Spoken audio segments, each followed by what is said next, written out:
on time or more or less on time? Actually, most of the sessions have started on time. Okay, you're not biting my feet. Yeah. Okay, can you see the screen? Because what we've done is we've got Balki to get clips from his films that will illustrate some of the points that he's going to make as we speak, both about the craft and art of his cinema. With that little note, I think we should start. Balki, what strikes me about your work is essentially that you're a storyteller, that you choose to tell certain kinds of stories that interest you. What is the starting point of the stories you pick? Because you're exploring a theme, you're very often in your stories pushing the way we think of things and how we approach certain themes, certain conventions. And there's also a novelty factor in your stories. So what is the germ of a story? Not cinema, I'm not coming to the films and the craft of cinema yet. Storyteller, what attracts you about a story? I think every filmmaker is a storyteller in some way or the other. I mean, we all want to tell stories. For me, the primary joy of filmmaking is in the writing, because I think the writing is the most important part of filmmaking. Everything else, there is nothing without writing. So I believe, and in writing, the starting point is a story. I mean, yes. There are lots of interesting stories in the world, there are lots of interesting incidents that happen, but for me it's all about an idea that, hey, it's not, I mean nothing is original in the world actually, but somewhere to the best of my knowledge, a thought that hasn't been portrayed before, or a relationship from a particular point of view, or some kind of a different way of saying, I wish it could have been like this. You know, I always believe that cinema is about life as I wish it was, rather than exactly as it is. Life as you wish it was, rather than exactly. Yeah, right, life like I wish it was, or people who are watching it wish it was. Even in a film like Padman, which is a real story, which I've never done before, it's about the real life of a man that a lot of people wish they had led. So I think it's all about life as it should be in cinema, and that's I think the primary driving force for me. So Balki's view of the world as it should be, your aspiration for us as people, is that something that you feel comes out in the stories you choose to tell? I don't think I'm qualified, nor is anybody qualified to kind of understand people and say they are feeling a certain way now and they should feel this way. I'm only always talk about myself. Sure. I'm feeling a certain way now. I wish I was like that. And I assume that I'm a normal person and most people are normal and we are similar. And that's how it works. I always disbelieve anybody who pretends to understand the audience. You know, sometimes when you do a 100 crore film or a 150 crore film or a 200 crore film, you just, you know, doff your hats to say to the filmmaker and say, hey, the guy really understands the audience. Bullshit. Nobody understands the audience. It takes 7 million lifetimes to understand yourself. You still don't know. You're meditating, trying to find some kind of thing to. How can you understand anybody else? Okay, so given that this is how you approach stories, or not how you approach stories, this is the kind of this is how you get attracted to stories. Explain this in the context of any one of the stories that you've chosen to tell us in the films you've made. So, Pap, you want to, actually whichever. Let Padman be, because it's the most recent. Let's talk about something, you know, before Padman. Each one of them somewhere has been a starting point. What if it was like that? Yeah. You know, in fact, like Pa, for example, was an incident that happened right in front of me, which I'd gone to Amitji's house one day, actually to discuss something on cheeni promotions, and there was for the first time in his life Abhishek being very serious and very profound about something, and Amitji was playing the fool, and he was, you know, not at all serious and saying something very frivolous. And I looked at him like, this guy is looking like the guy. He's behaving like him, he's behaving like him. What is happening? So then I really thought if they ever do a film with them, we should kind of switch their roles. And he should play father and he should play son. I said, what if Amitji was Abhishek's son? So and I said, yeah, that's interesting. And then I found an element called progeria, and then we did a real life story. First, I wanted to do a fantasy story. And I said it'll be far more real, it'll be far more fun if it's very real. That's how that happened. Actually, even in Shamitabh, the same thing happened. Actually, when I was going to his house one day on his birthday, I remember still. I was in a taxi, and there was a lot of jam, traffic jam near the near that Centaur or Julep Star, whatever. And I couldn't turn to the other. I didn't have a gift in my hand. What can I give Amitabh Bachchan? He doesn't drink and he doesn't smell flowers. It's very tough for a man to give Amitabh Bachchan flowers. So I just thought, okay, well, the only thing I can give him is an idea. I said, oh, shit, what do I do? And thankfully the traffic jam was quite a bit. It took me about half an hour to reach his house from that Marriott to that corner. And I said, shit, voice. His voice is now, everybody assumes it's on his face. What if I put it on somebody else's face? I suddenly got one 2-line idea and I went and whispered in his ear, this is an idea. Happy birthday, this is the idea, let's do it. And it's like this, I mean, most of it are fluke, most of it are accident, luck, nothing. There is no, it just comes, drops in, and you're just receptive to them. So, pure fluke, pure accident. So, what if is a sort of starting point? You see, because we want, you know... What if is always a starting point? What? Otherwise I don't, if it is, then I'm not interested. It's fascinating. Because I'd rather watch movies than make them, because they're a far more pleasurable process, watching movies. I can watch it every Friday. Making them is a pain in the ass. Yeah. And unless there is something which I can say what if, I don't care who sees it, who doesn't see it, but I must enjoy the process of what if, that's it. Okay. So, you know, in most of the films that you've made so far, there is a big idea. Given that there is a story that you want to explore, you want to tell us, there is this what if, there is, can things be like this and not the way it is, but like that.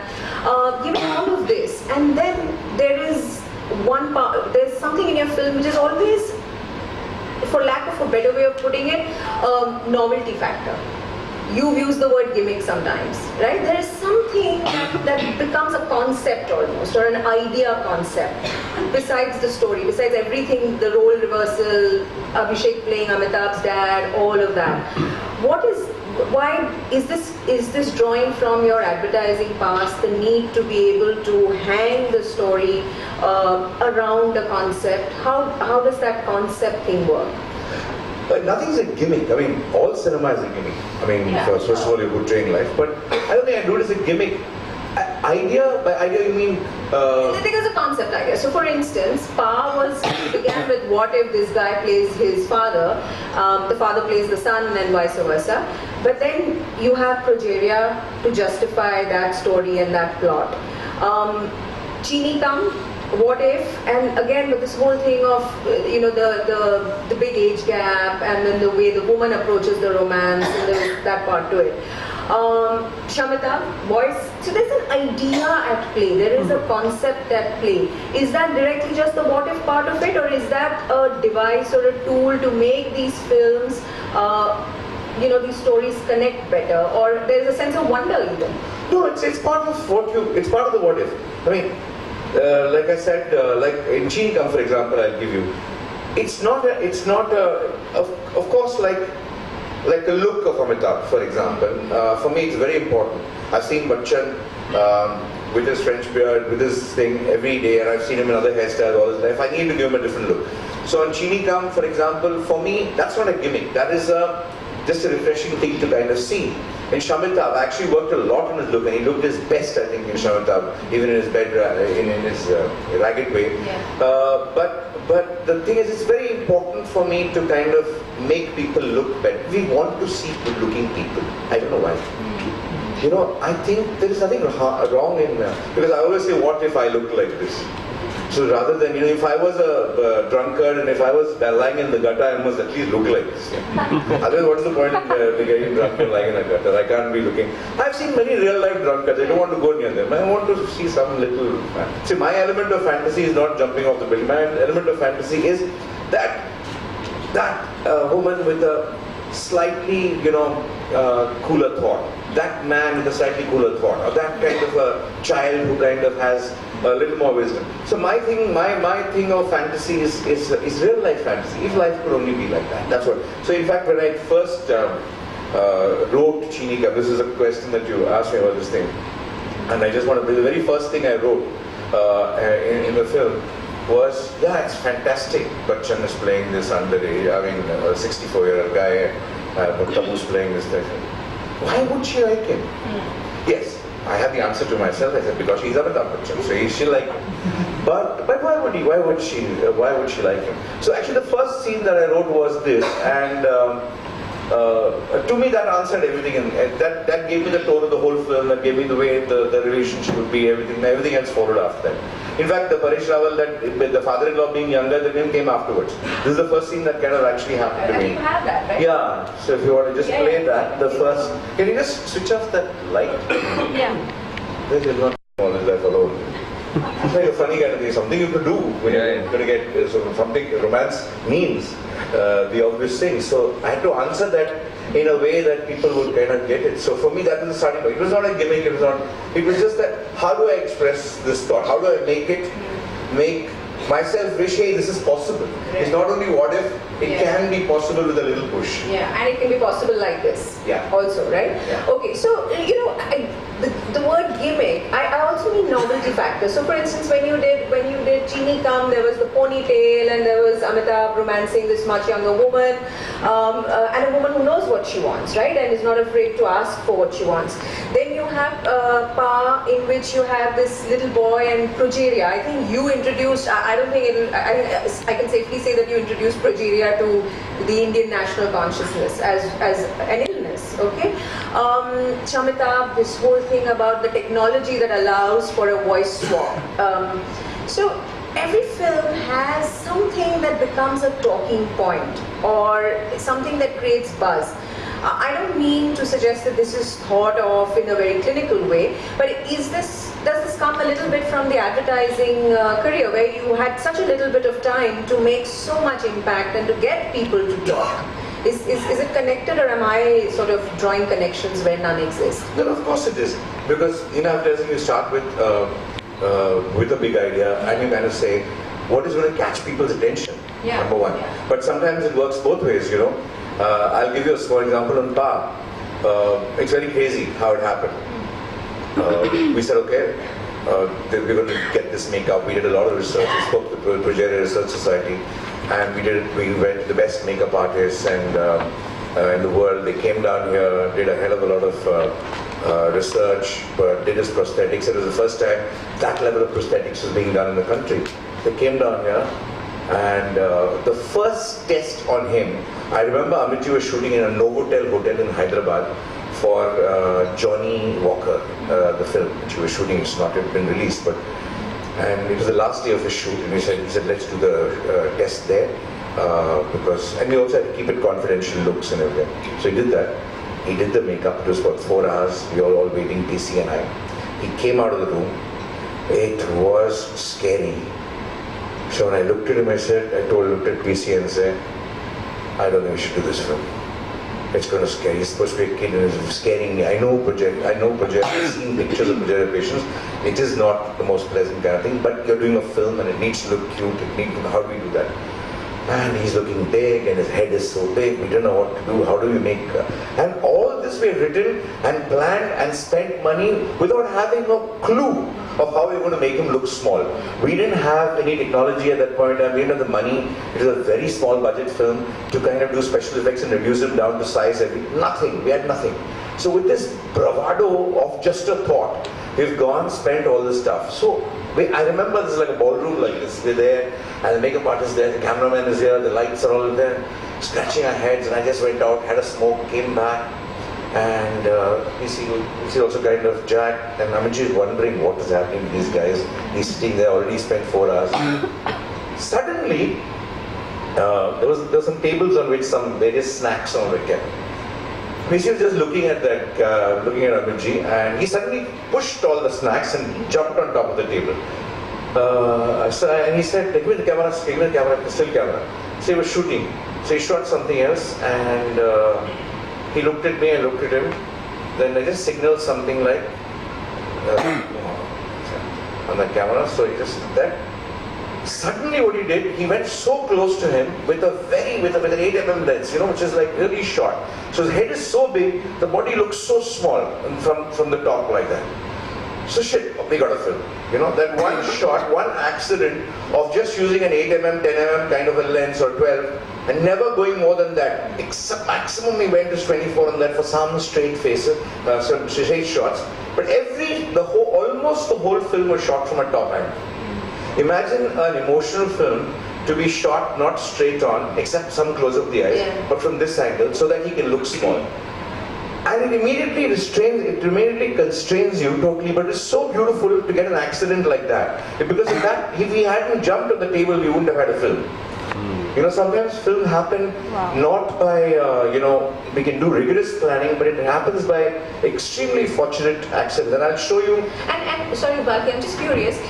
When you first saw the makeup and you realized that, okay, this is not pleasant looking, this is not somebody you will feel empathy for as a child, why did the top angle shot take care of that? What did that provide you visually, which you were able to solve when you first saw the makeup? When you do a wide angle lens, when you do a very wide angle lens, and you have a big object in front of you, in your foreground, and you're going topish, because the rest of the body, you know what happens, becomes almost like a very distant kind of a phenomenon. So it becomes much thinner, much smaller. So the figure goes from like this to like that, when you go on top. It's just an imagery, just a lensing kind of an issue. It's so beautiful to watch that. And I'll show you some of the shots where he's just walking and we have to shoot him from a top angle. And it is not looking as tall as Bachchan just because his head is bigger. Not because Bachchan becomes smaller, but his head is bigger. It was really fascinating. And sometimes you do make mistakes. Even in marketing. In Pa, I made a huge mistake in marketing of this film. And coming from advertising, you make the most mistakes coming from advertising because... you think you know, right? No, you think you know. Because you want to be pure. And that's the worst thing, in film you say, I've had enough of conning people, let me be pure. And that's when you make the biggest mistakes, because marketing is a con. You can never be pure. So the whole thing is, on the poster, and this so many people told me after seeing Pa much later on DVD, on television and everything else. When we put the first poster, I thought it was a beautiful French-like poster of Pa with Amit Ji standing like that, the same top angle. So I was so fascinated by the top angle, so that one picture of Amit Ji standing on the poster would kind of, make the whole world go crazy. On the first day, nobody came to the theatre. Because they were scared. They said, this is weird, yeah. They didn't understand the emotion. See, it was cute only when he spoke the line and he was doing that. From the whole film, when you see it's cute. But if you see a still picture, the first thing, and a client of mine told me, in fact, Shekhar told me, who's head of access, okay, I thought it would be a very sad, depressing, disease-filled film. It's a very happy, cheerful, lovely film. I said, when did I say it was a sad, depressing, disease-filled film? No, that's the feeling I got. And sometimes you're so blind to it as a marketer that you make huge mistakes. And I made it not once, I made it twice. I made it thrice, these marketing mistakes, even after cracking a proper feature film. So I just believe mistakes can be made at any stage in life in a feature film business. Should we see? Just see that clip of Pa, and I'll tell you what I mean by just going on top.